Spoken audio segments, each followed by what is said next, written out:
So let's begin again the Mishnah as a review on Daf Masechet Sanhedrin in the 8th parak of Sanhedrin. Ben sorer umora me'emasai nasa ben sorer umora.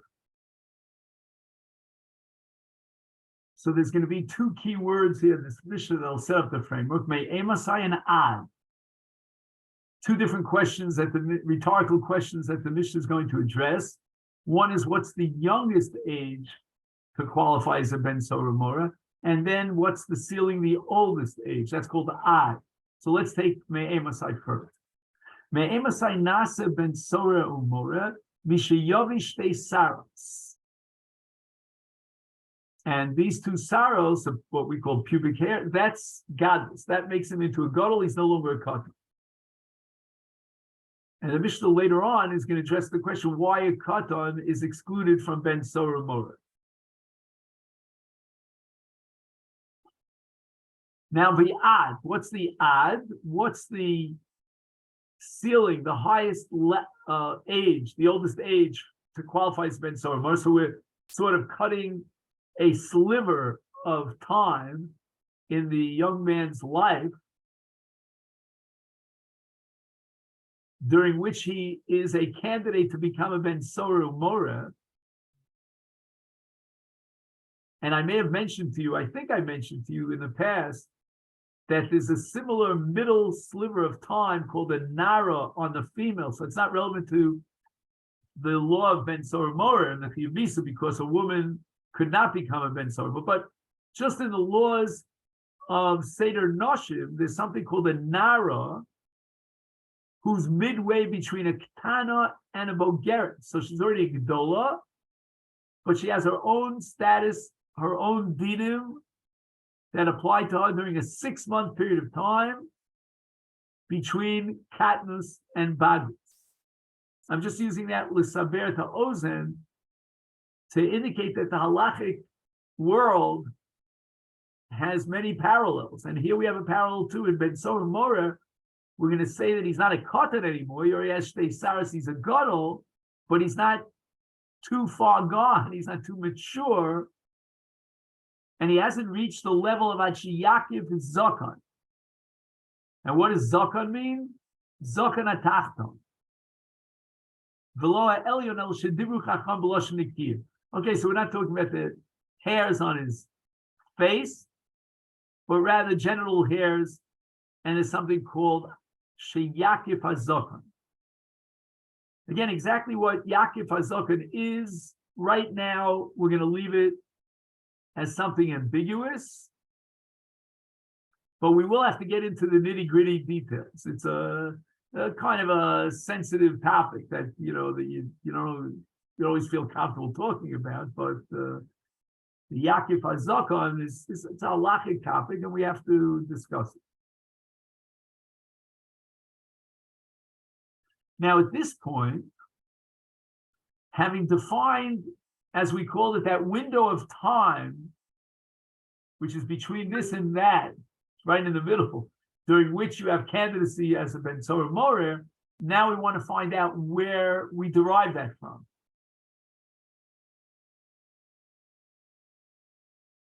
And the Gemara is going to derive 3 different principles, halachos, or shall we call it restrictions or limitations in ben sorer umora. But 2 of them will be derived from psukim and 1 from logic, from general halachic thinking. So shenemar, in the parsha ben sorer umora in Dvarim Chaf Aleph, in Parshas Ki Teitze, it says ki yeh leish ben sorer umora. First, ben below bas.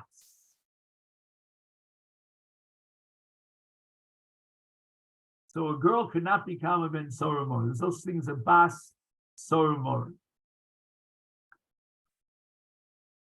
Would the feminists have a problem? I don't know. It's not equal time for men and women. The women cannot become a ben sorer umora. But as I state, and that's derived as a doraisa halacha from the word ben. But now we have another derivation from the same word ben, and that is velo ish, meaning to exclude a more mature, older male child. So that's going to answer the question ad, right? Ad she Yaakov hazokan atachta. Because the word ben does indicate a youngster.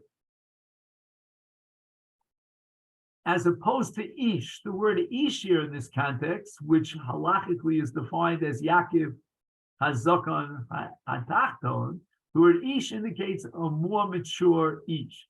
Ben, although he's a gadol in the Oriyesh Saris, but he's not an ish. He doesn't have what's called gvuras ish. He's still relatively young, although he's held absolutely responsible for his actions. He's a gadol. You know, he could be the shliach tzibur. He could be motzi us in the mitzvah of Mikra Megillah, but he's not an ish. He's not a katan, but he's not an ish. He's in that middle window, as we call it. Now the Mishnah raises a havamina by implication that maybe once you focus on the word ben, why do you assume that he's already a gadol and he has shtei saris? Maybe ben includes even a katan. Which the Gemara is going to attack that. I mean, how can you say that a katan should be put to death? But in any event, that's, coming down the line. We're not up to that yet. But how do we know that a katan is patur if he didn't bring shtei saris? He's not doesn't qualify as a ben sarah. And the answer is shelo bo l'chal mitzvah. He's not responsible for any mitzvah. He can't be punished because he's a katan.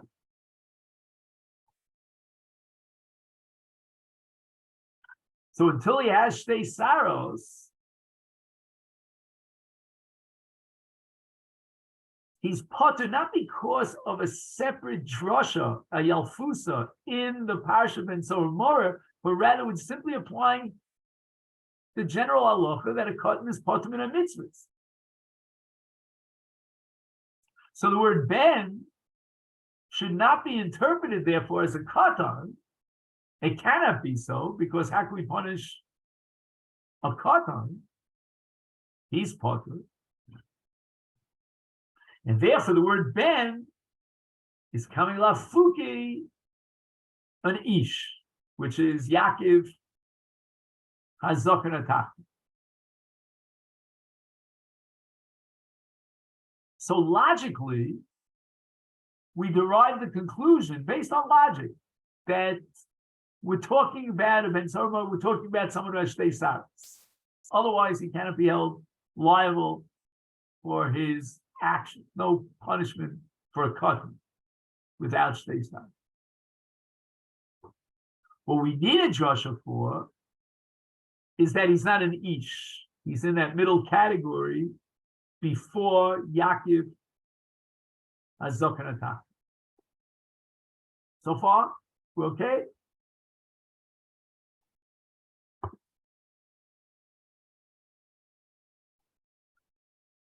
Now, the Gemara is bothered by the fact that there's no yalfusa, no derivation from the Bible to establish that a katan is excluded from ben sarah. Katan mino in the potter. Meaning the Gemara is now objecting to applying the universal principle that a katan is potter min mitzvahs to the case of ben sarah. And the Gemara is assuming and insisting that even a katan should be included under the chiyuv of ben sarah. What does that remind you of, Rabbosan? Something that we discussed last week. A principle that underlies the entire story of ben sarah. Nidon al shem sof. Remember that? Rabbi Yossi Aglili So Gemara later on, that the Torah puts the Ben Sora Mara to death, anticipating what's going to happen down the line. So it doesn't operate with the normal modus vivendi, if I could use that term, of onshim. Ben Sora Mora is not Chaim onshim. I mean, maybe Chaim onshim on a low level, but certainly not a capital punishment. But it's all Nidan al Shem Sofa. Oh, if it's Nidan al Shem Sofa, maybe even a cotton should be Nidan al Shem Sofa. If we're trying to anticipate how he's going to kill people because of his addiction, and we want to protect the society and protect this child as well, so that he should die Zakai Bal Yom Chayav, maybe we should apply that to a cotton. I don't know. I'm just throwing it out, and we'll see how we can weave this into the Shakla V'Tari of the Gemara. But the Gemara right now thinks that maybe a katan, if you don't have a Yalfusa, should be included in the Parsha Ben Soram or Minola. So the Gemara says, what are you talking about? Minola? You're looking for a pasuk? I have a svara. Tani Taima. Did you read the Mishnah? What, you fell asleep in the middle of the Mishnah?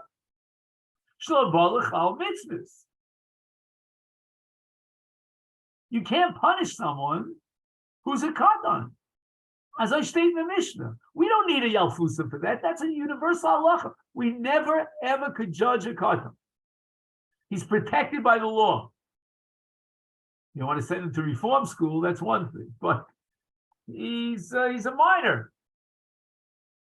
He's not liable. He's not responsible for his action.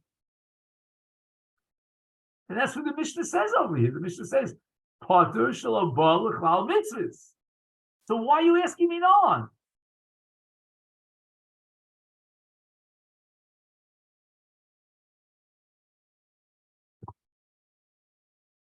I always comment, this makes the Talmud so unique. I mean, there's no other legal body of work that would A, ask the question be Nolan,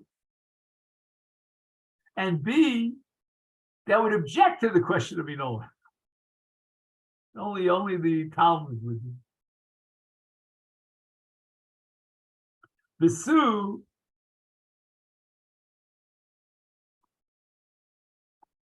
and furthermore, another objection to the Minolan, Heicha Ashkecha Da'arash HaKasu, do you have some sort of precedent where the Torah imposes a punishment on a katan? The Hachali Boy Krol Mifteri? So now we need a pasuk to exclude it. So both these questions are really two sides of the same coin. You can reduce them to the same exact question. The difference between the first and the second is only a stylistic difference. The first question is the Mishnah itself tells you why a katan is potter. And the second question says, you can't ask me Nolan if you have no precedent upon which you base your Minolan. Do you have a case anywhere in the constellation of Torah law where a katan is held responsible for his actions that will be punished?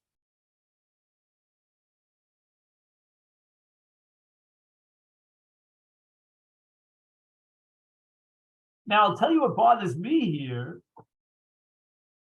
I mean, the Rishonim are going to ask a whole different question, but I just want to clear the air on something that bothers me. There is a parsha which is called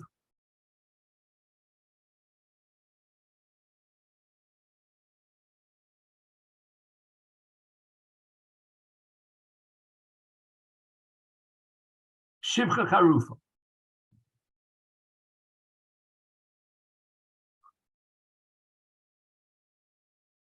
So Shivcha Charufa is what's called a Chatzi Shivcha Chatzi Baschorin.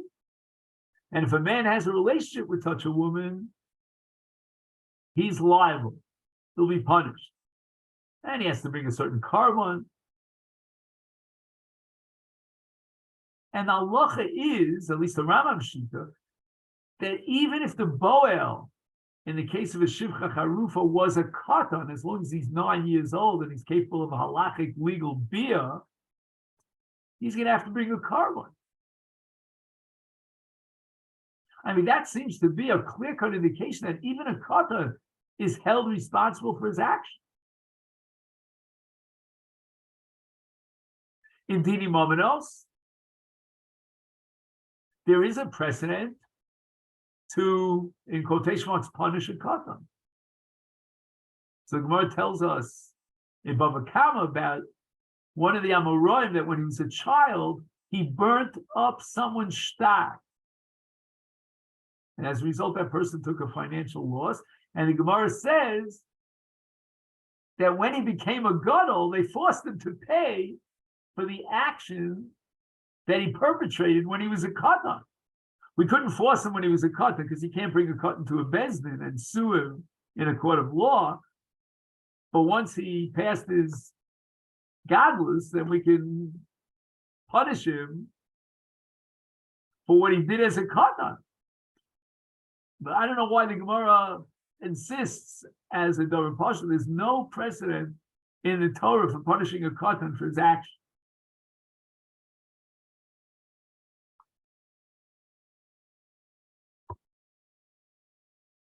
The Ran is bothered by a different question.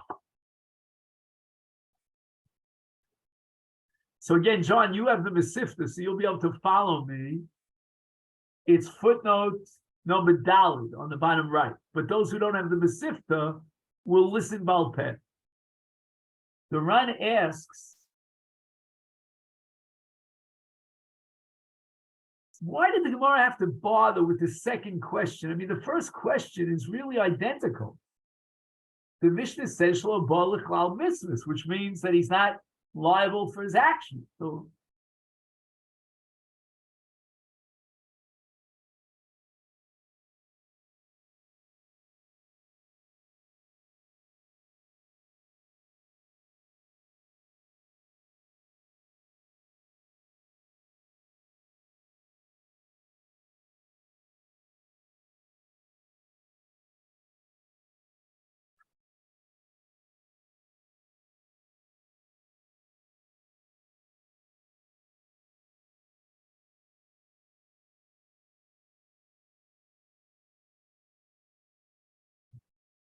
So again, let's just summarize.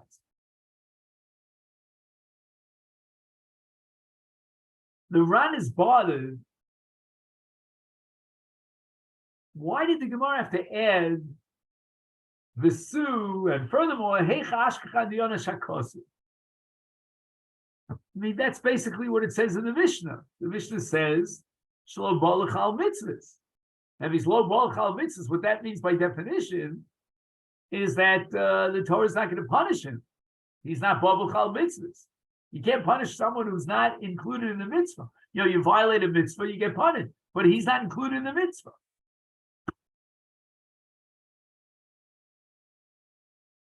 Now, leave aside the Ran's answer for the time being to justify the second question.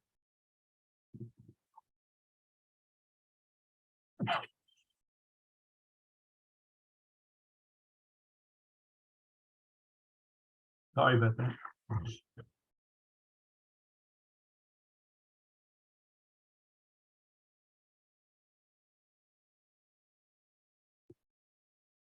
We're going to quote an alternative answer to this question and try to prove that a katan is liable. And this is based on a sugya in Masechet Nida on Daf Mem Vav Hamid Beis. Not the Gemara that I was thinking about a Shivcha Charufa. And this is called Mufla Hasamach Le'ish, which you'll see if you have the Masifta on the left column in the footnotes.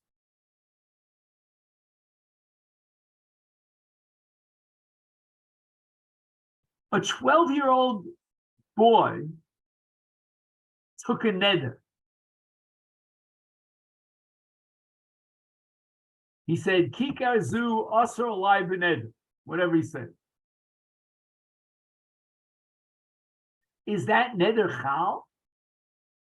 is that a valid binding neder? And if it's a binding neder, if he violates that neder, he'll be held responsible for violating the neder. And the Gemara says, in the name of Yochanan Reish Lakish, one of the few cases that they agree, that a mufla samach leish is nidro neder. His neder is valid. We have to test him out, make sure he understands what a neder is. But okay, that's a technicality. But once he passes the test, he indicates that his intellectual maturity has reached the level where he understands the meaning and the import of a neder. His neder is valid, and he's a katan. And we're going to punish him if he violates that neder. Al yachal dvara.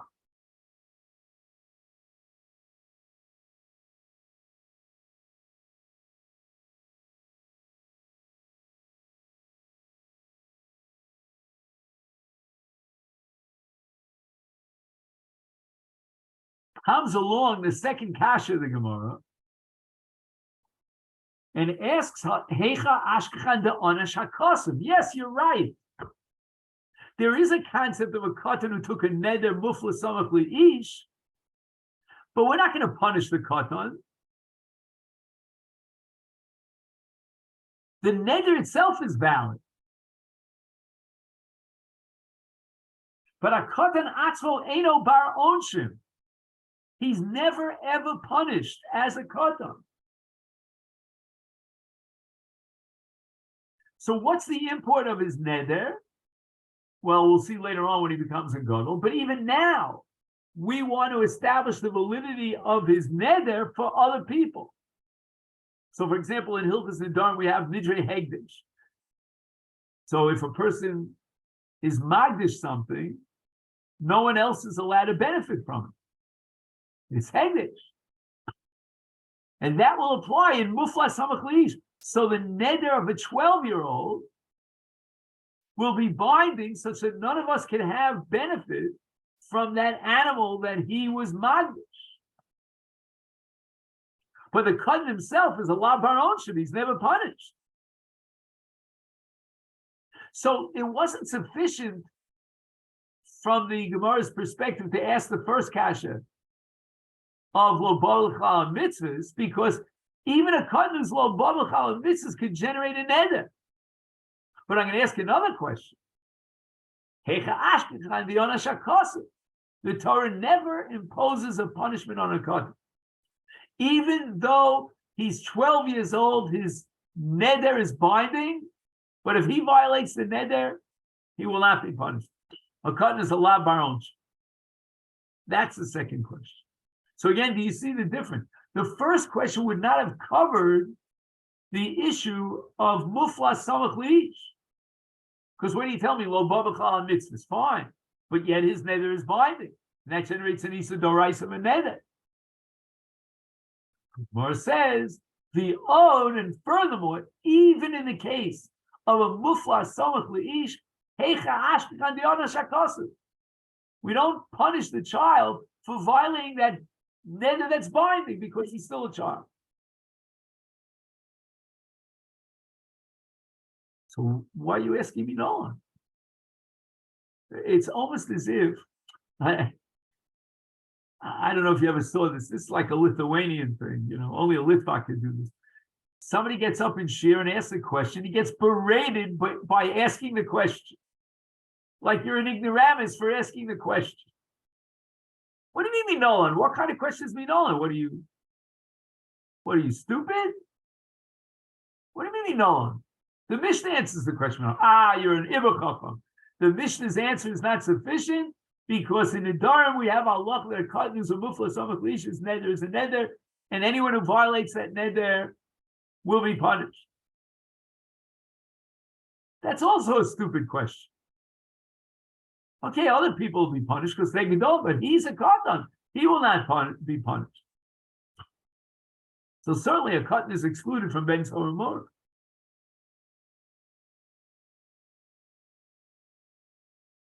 So what's this minolan? So Gemara answers, Anan Hochi Kamrinon. This was the Makshin's intention when he asked the question minolan. Atu ben Tzor Mor al cheto nerad. We're not operating within the framework of the judiciary system of courts and punishments. Ben Sora Mora, what hate did he do? What's he guilty of? Okay, he steals a certain, extensive volume of meat and wine, and he drinks it, he eats it. That's not a chiyuv misa. That's not a capital crime. The answer must be Ella. There's no choice, but al shem sofo nera. We are afraid of what he's going to do down the line. We anticipate that he'll be molastem es habrios. He'll take human life.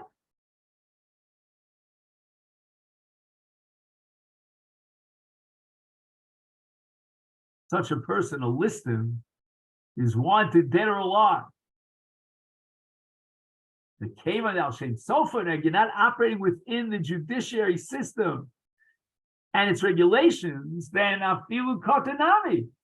Well, why can't you judge the Kodal Shem Sofa? The whole thing is an anticipation of what's going to happen down the line. There'll be victims that'll be murdered by this addicted person. That should apply to a Katan. Why can't you already anticipate as a Katan once he gets involved in all these actions that'll come to murder someone down the line? In fact, please Google this, but I think that today in the modern society, addiction could basically begin at birth, maybe even in the fetal stage. I don't know. If the mother has an addiction. So when you talk about addiction today, they have all sorts of lawsuits, with different pills that are on the market that people get addicted to, all this stuff. I'm not going into detail. You can have a child who gets addicted. You have certain painkillers that are opiums and so forth, and you give it to a 6-year-old who'll get addicted. Addiction is not the same as responsibility and maturity in a legal sense for your actions that have to be punished. We're not dealing with punishments over here. You put to death a Ben Tzor Mar because as a punishment? How can you say such a thing? He's a Zolel Vesove and he stole, and yes, he's a bad guy. But don't say that we're going to put him to death as a punishment. We're not dealing with punishment. By the way, we're going to have to study. This is a very important sugya. Maybe we'll get into it today. I don't know. The question of hasra. For punishments, you need a warning. Does the Ben Soromora need a warning? If he's nidon al shem sofo because we anticipate that he'll kill someone, I don't know that he needs a warning. For example, we have a sugya called a rodev, and a rodev is put to death. We're not going to bother warning him. It's therefore filu katan. If he's a katan, he's technically a katan, but he's involved in this kind of achila and shasiyah. He should be given death, not as a chiyuv onesh of misa, but to save those future victims of such an addicted person. And now we get to the oath.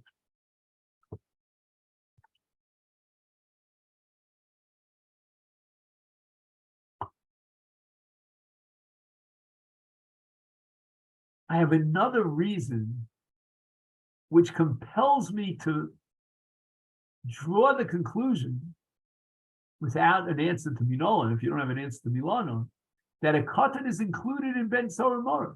Not only the logic of Al Shem Sofo who need them, but based on the pasuk. The pasuk calls him a ben. It says in the pasuk, "Ki ish ben soromor." Ben implies a katan. The oath, ben v'lo ish, is katan v'mash. The flip side of Ben is an ish. Our Mishnah is going to say that it's lafuki, an ish who's already Mika Yaakov Hazakana Elyon. I'm sorry, Atachton, right? How do you know such a thing? Minot. Maybe katan means literally a katan. I'm sorry. Maybe Ben literally means a katan. He's not an ish who's a gadol. He's a katan. You're operating with the assumption that ish is an older age and Ben is already a gadol. Yashtei saros. No. Maybe ish means shtei saros, and Ben means he's younger than an ish, and it includes a katan.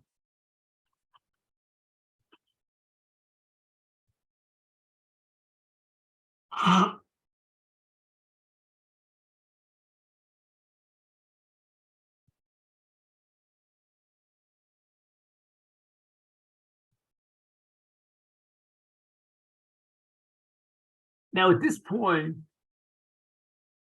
the Gemara throws out a curveball. Forget about the Mishnah. The Mishnah says, "Kevan shelo ba lechlal hamitzvos." So we exclude a cotton because lo ba lechlal hamitzvos. The Gemara is now convinced that that's not going to cut the mustard. We need Alfusa. Firstly, because Nidan al Shem Sofo, and secondly, because of the word Ben. Omar Yudah Makra, Omar Rab, the Omar Kra.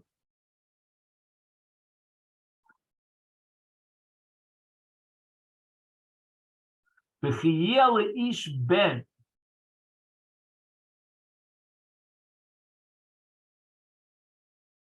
In other words, the word ish describes Ben. So what kind of Ben are we talking about? We're talking about a Ben. The prefix of Ben is ish. Ben asavach l'gvurasal shalish.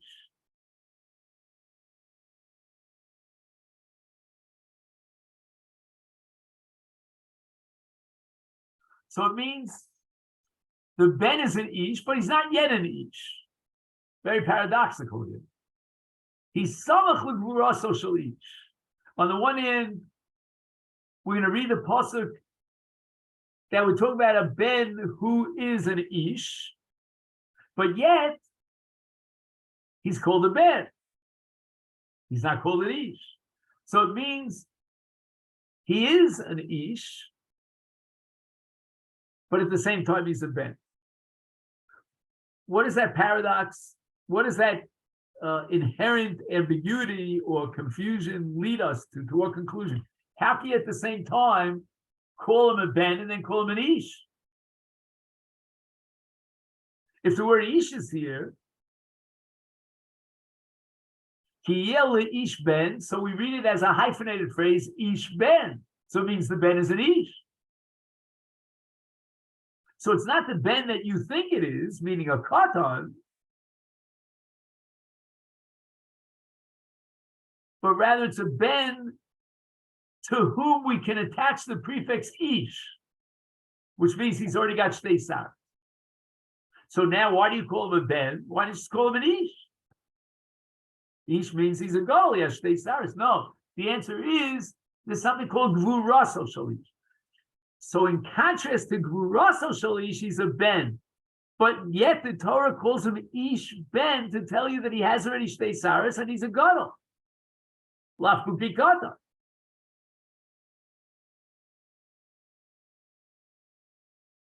No, if he's a gadol, call him an ish. Why do you call him a Ben? So the ish defines Ben as a gadol. No, once the ish defines Ben as a gadol, I don't need the pasuk Ben. The word Ben is totally superfluous. The answer is that Ben is going to shed a light on ish. That the ish here doesn't mean shtei saros, but it means anything beyond shtei saros until he reaches gvurasal shalish, which is Yaakov HaZokan.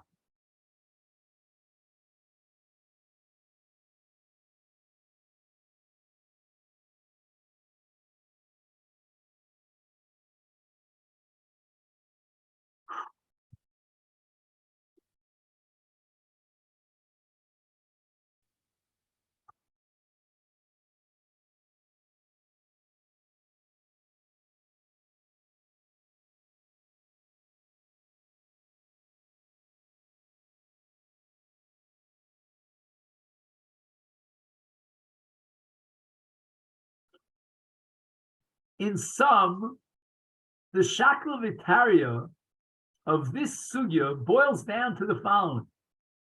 There's a havamina and a maskara. The havamina is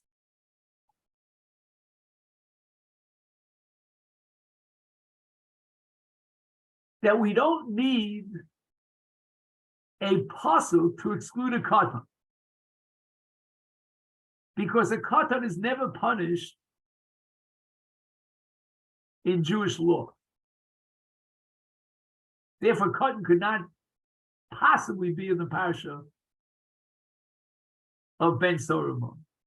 So don't ask a question be known. I don't need to answer that question. Don't be ridiculous.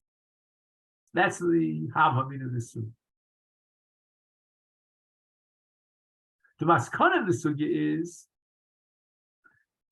that katan should be included in the parasha of Ben Solomon. But we have exeris hakasa v'drasha to exclude a katan. So the havamina, the Gemara insists that I don't need a crow, I don't need a pasuk. And the question of minolan is an invalid question.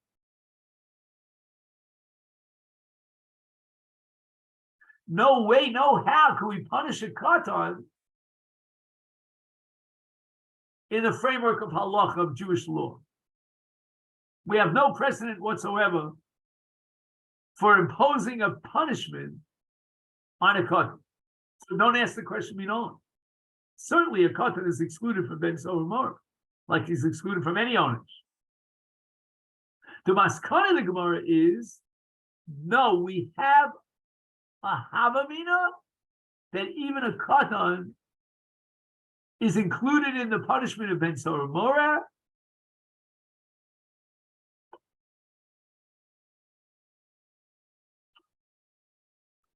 either because of Al Shem Sofo who nidon, who nerag, or because of the pasuk Ben.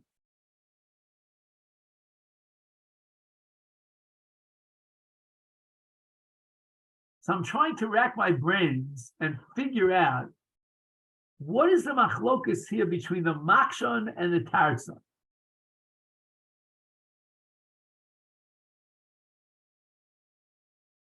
And I don't think you have to be a genius to figure this out. The Gemara and the Havamina believes that Ben Solomon is Hilchas Onshiv.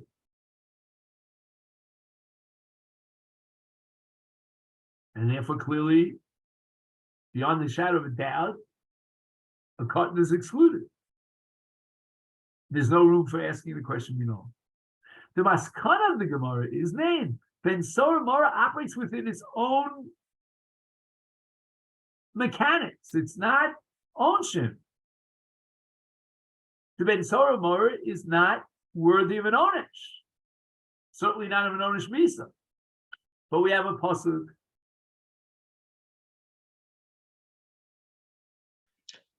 One second. But even though he's not worthy of an onesh, he still should be included in Ben Solomon, if not for the pasuk ish. I know this would sound a little warped, but actually we're doing him a chesed, right? By not allowing him to actually commit all the averos that he's going to do. Let's kill him before he violates the most severe of all the averos, that he's guilty of retzach. Let's save him. Let's prevent him from worse violation. Again, that's not a decision that a human being could make, but the divine being made that decision that this guy is on his way to much more severe violations. Let's do him a favor, like you say.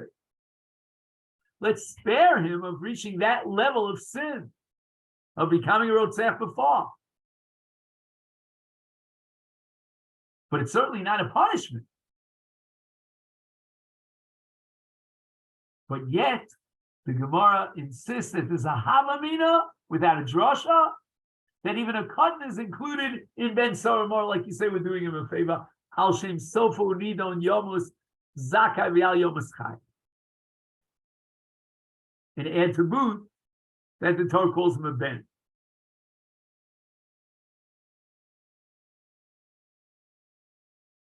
So Rabbosai, I really believe that this Shakovitaria, back and forth about whether we need a pasuk to exclude a katan from Ben Soramora or not, really touches on the very essence of what Ben Soramora is all about.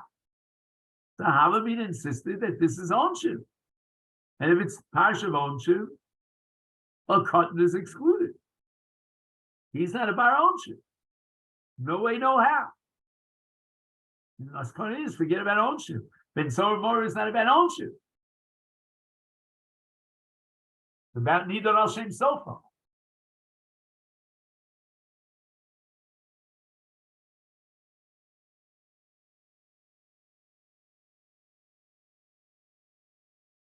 Now it's interesting.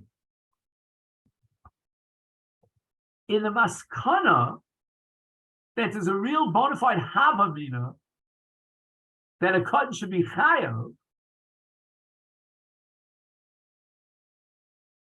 and Ben Soramora is not operating within the framework of Onshim. So what is the Maskana? Meaning, what do we derive from the pasuk? See, the Maskana, the Shakovitaria, only justifies the question Minoan, but it doesn't answer and address another question. Okay, now we have a pasuk, and the pasuk excludes katan. Why is a katan excluded? And now we can go back to the original understanding of the Gemara, where the Gemara says there's no room for asking the question Minoan, and the Gemara has gone through a whole rigmarole only to come back to square one, that for the very same reason that you didn't even want to ask the question Minoan, the Torah is telling us that reason is correct. There is no onish for a katan. But Ben Soramora is included in the parsha of Onshim, and therefore a katan is excluded because he's not a bar Onshim. So that Havamina is really a maskana. The Havamina that we don't need a pasuk, predicated on the assumption that Ben Soramora is a punishment, is actually true. We do embrace that Havamina. We'll have to ask Minon, because maybe Ben Soramora is not a matter of punishment, but it's Nidon al Shem Sofa. But Lamaskana, that we exclude a katan, forget about Nidon al Shem Sofa. It's wrong. Ben Soramora is not because of Nidon al Shem Sofa. It doesn't undermine the mechanics of judiciary law. We are dealing with ownership.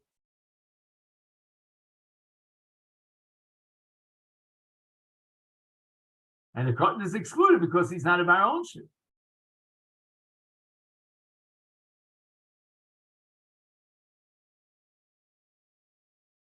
You follow what I'm saying? When the Gemara rejected Minon in the Havamina, and the Gemara insisted I don't need a pasuk, the Gemara is operating with an equation between Ben Soramora and the Onshim, and that by definition excludes the katan. It could be the Lamaskana, we do embrace that approach, that Ben Soramora is punishment, it's an onesh, it's Torah's Onshim. Again, the Torah's Machadesh, that he gets an onesh misa for a law case crime of stealing, etc., but it is an onesh. The Torah is saying that for a crime that normally would not be Mechayev Misa as an onesh, here in this context of Ben Soramora is worthy of the onesh of Misa. That very same Avera, that if I were to identify it in a regular context, a normal day-by-day context, would not generate a punishment of onesh. In the context of Ben Soramora, the way he did it, and he stole and he ate gluttonously and he stole a second time and blah, blah, blah, blah, blah, he deserves the onesh misa. Why is the katan excluded? Because he's allowed bar onshim. So the original tfisa, the original understanding and definition that we were operating with is true. It's not been rejected. We thought the Gemara rejects it and says, forget about onshim. We're not dealing with onshim. We need a pasuk because a katan should be included in Nidon al Shem Sofa even without onshim. So we need a pasuk to exclude katan.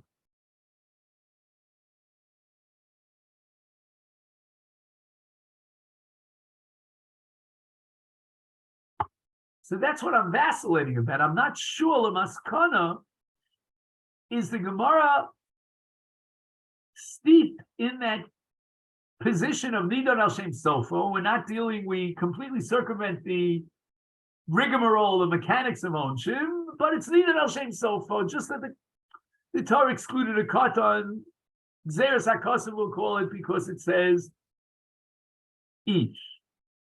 Or no.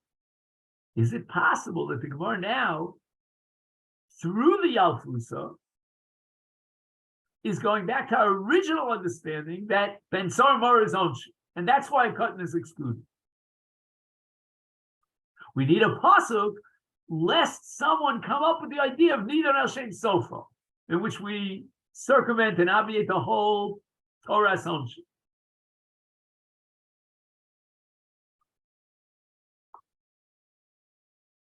And then Afkamina, I think, will be Asra, that I mentioned earlier. Does Ben Saramor need a Hasra? If it's Nidon al Shem Sofa, forget about Asra. Who needs Asra? We're not judging him with the parameters of Onesh. He's amazing, he's a shogeg, what level, how deserving of punishment is he? We're just looking at his behavior pattern. And what does that indicate about his nature, his mitzvahs? And what is that going to bring about down the line? The other part is, You don't need Asra for that. Yeah, good. aren't the parents the Adim in this case?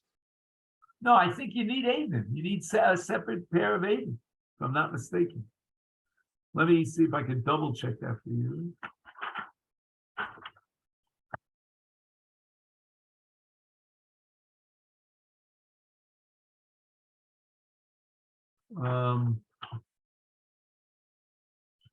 You have also the Otzer Hayunim, right?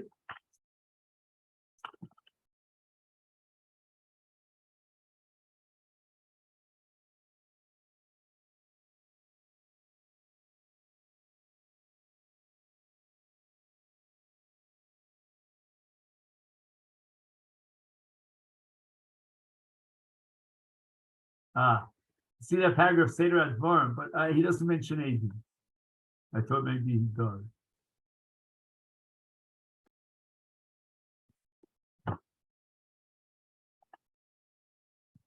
I mean, it just seemed, I thought the pasuk says, the parents bring him. One second, let's just, maybe I could find a shortcut here. Because I think your question requires knowledge that we don't have access to yet. We're only at the beginning of the parak, but let me just see.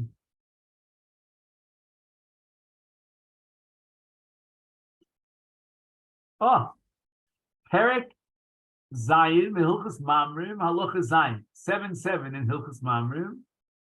And the Rambam says, Ketzad Donim ben Soromor, Meviim oso aviv v'imo lebezdin, shel shlosha, umeviim shnei edim, shegonav mishal aviv, v'kana basar, v'yayin, b'ma shegonav.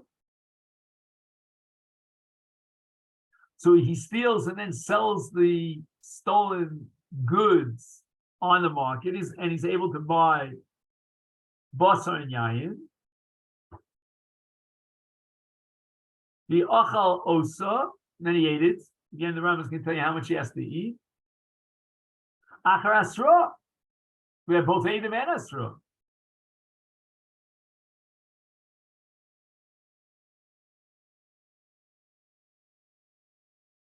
So that's the first round. That's called B'nei Zeh ben Soromor. We bring him to Bezdin. We have Aiden to testify that he stole from his father, sold the stolen goods, and bought basar, yayin, and drank and ate.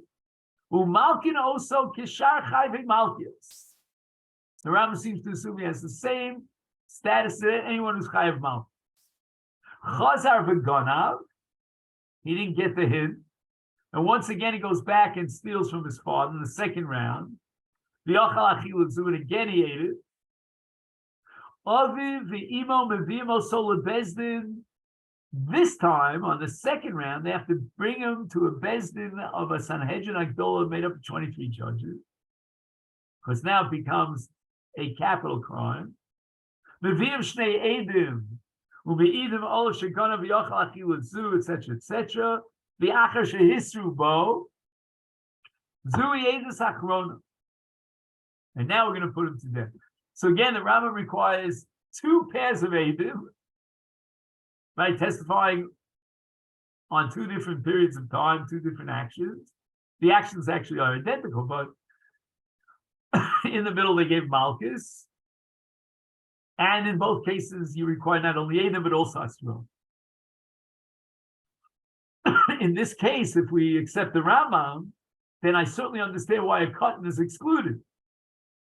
Because there's no such thing as Edom and Asra testifying against the Katan.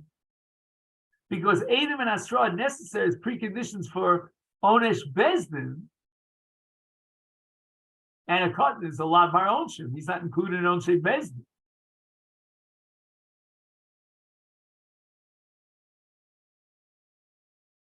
So in the light of this Rambam, I would ask the question, Minolan, what do you mean Minolan? What kind of Minolan are you asking? There's no room for a Minolan. That's an ignoramus who's asking Minolan. A Katan never gets ownership.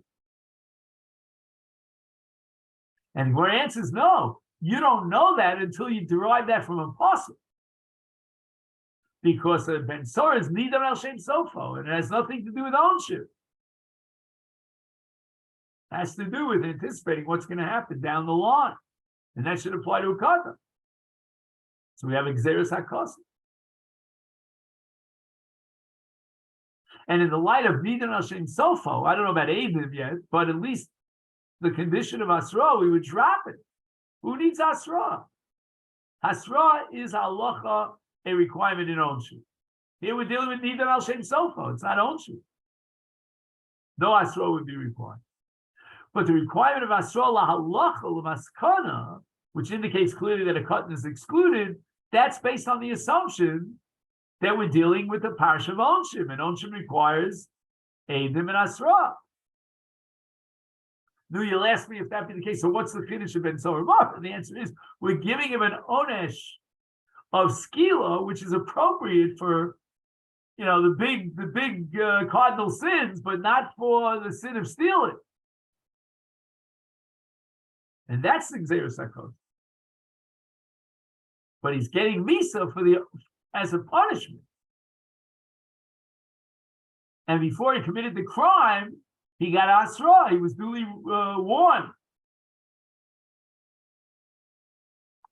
Fascinating, no?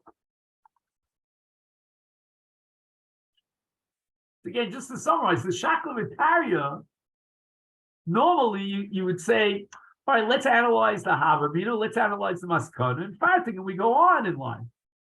But we know the Maskana, we know the final conclusion. But in this particular sugya, I don't think that's how we operate. Because at the end of the sugya, we have Xeris HaKosim, a Yalfusa. And now we have to ask, what is the Yalfusa teaching me? Does it go back to the original Havamina, which means that Ben Soromor fundamentally is Onshim? And a katan therefore is excluded because he's allowed Mar Onshim, or no? Ben Soromor is Al Shem Sofa, but the Xeris HaKosim is, we're only going to do that for a gadol and not for a katan.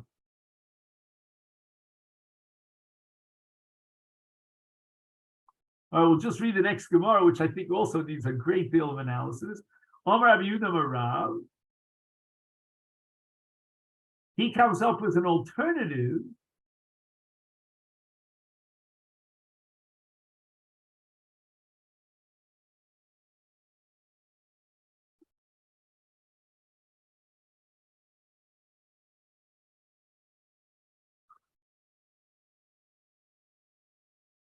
to exclude a katan from Ben Soromor.